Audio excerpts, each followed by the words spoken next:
En çok şikayet etdiyim bir mövzu ətrafında danışmaq istəyirəm. Hansı ki, bu mövzu günümüzdə təşvişli valideynlərin, təşvişli və gənc valideynlərin övladlarına verdiyi tərbiyə sistemindəki yanlışlıqdır.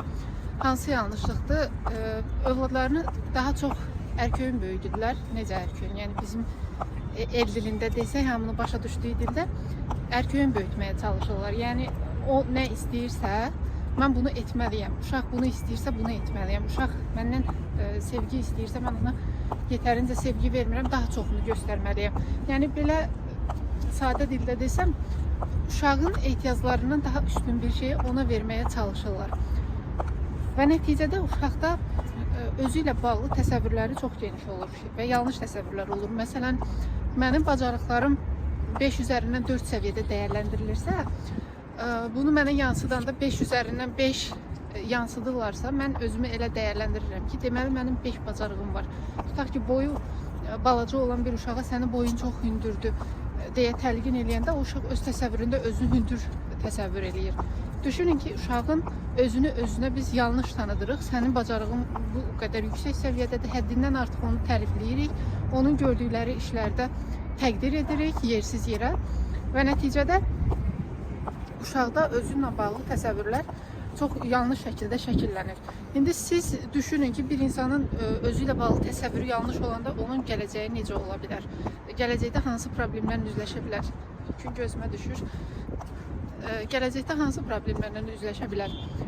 Baxın, burada bir neçə məqam ortaya çıxa bilir. Əsasən natamamlı kompleks şəklində bu özünü göstərir. Yəni insan özünü 5 üzərindən 5 dəyərləndirir, amma onun bacarıqları 3 səviyyəsindədir. Nəticədə bu insan özünü daim təsdiq eləməyə ehtiyac duyur və elə bir ortamlara gedir. Ortamlarda ona atası, anası həmişə yanında olmur ki, 5 üzərindən 5 dəyər verə. Həmin ortamlarda uşağa 5 üzərindən 3 dəyər veriləndə o başlayır oradakilərlə münaqişə etməyə və yaxud da özü haqqında təsəvvürləri tamamilə alt-üst olur və nəticədə insan cəmiyyətdən təcrid də oluna bilər. Yəni bu fərqli şəkildə dediyim kimi təzahür edir və yaxud da bizim bu narsist dediyimiz bir şəxsiyyət də formalaşa bilir. Yəni bu şəxsiyyət pozuntusu kimi başqa bir şeydir, amma narsistlik xüsusiyyətlər olan bir şəxs kimi də formalaşa bilər. Yəni özünü daim başqalarından üstün görmə, öz xüsusiyyətlərini olduğundan daha yüksək səviyyədə göstərmə. Bunun yayılmasının əsas səbəbi nədir? Psixoloqların əksəriyyəti uşaqların tərbiyə sistemində təqdirin vacibliyini vurğulayır, amma təqdirin necə olunmasını demirlər. Yəni uşağa necə təqdir etməyə lazımdır. Biz özümüz uşaq vaxtı çoxlarımız o qədər də təqdir görməmişik. Yəni etdiyimiz işlərdə bir yansıtma olmayıb ki, sən bu işi yaxşı bacarmısan. Ona görə də çalışırıq ki, özümüzün görmədiyimizi övladlarımıza aşılayaq. Amma təəssüflər olsun ki, burada yanlış olduğuna görə bu da tərbiyə sistemində bir belə deyim, problem yaradır.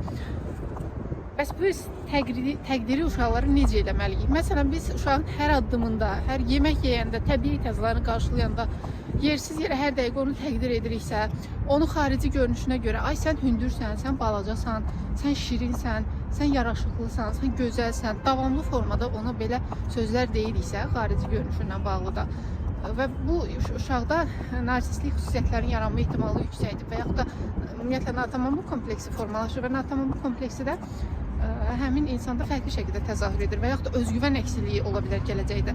Çünki insan müəyyən bir yanlış təsəvvür içində böyüyür. Yəni biz onu təqdir edirik. Təqdir olunduqca da o elə düşünür ki, həqiqətən bu elədir.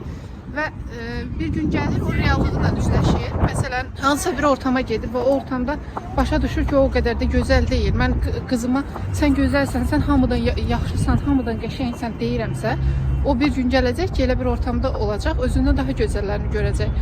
Və həmin məqamda onun təsəvvüründəki ilə reallıq arasında bir uçurum yaranır və bu uçurum yarananda da insan psixologiyasında müəyyən pozuntular meydana çıxmağa başlayır. Yəni o düşünür ki, mən hamıdan gözəl idim axı uşaq vaxtı, anam mənə hamıdan sən gözəlsən deyirdi. Bəs nə oldu axı? Yəni burada mənə baxanların sayı azdır, məni gözəl kimi görənlərin sayı azdır, məndən daha gözəlləri də var imiş sən demə. Yəni bunu bütövlükdə hər bir şeyə şamil etmək olar. İndi mən tək xarici görünüş üzərindən nümunə göstərdim.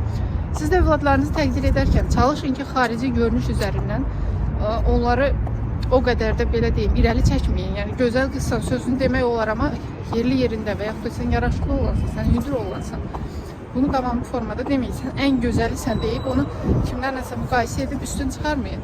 Və yaxud da onun bacarıqlı olmasını davamlı formada təqdir etmək, məsələn, davranışlarını təqdir edin. Məsələn, sən bu işi yaxşı gördüm, bu işdəki bu incəliklər xoşuma gəldi, bu işi səliqəli şəkildə yerinə yetirdin deyib, konkret məqamları vurgulayın. Ümumi şəkildə sən çox bacarıqlısan deyib, hər dəqiqə uşağı, belə deyim, özünün çox bacarıqlı olduğuna inandırmayın. Yəni, bunun özü belə insana mənfi təsir göstərir. Və yaxud da mən sənə inanıram cümləsi. Ola bilər ki, mənim burada dediklərim bir çox kitablarda tam əksi yazılıb və yaxud da sizin fikrinizə görə bunlar yanlışdır.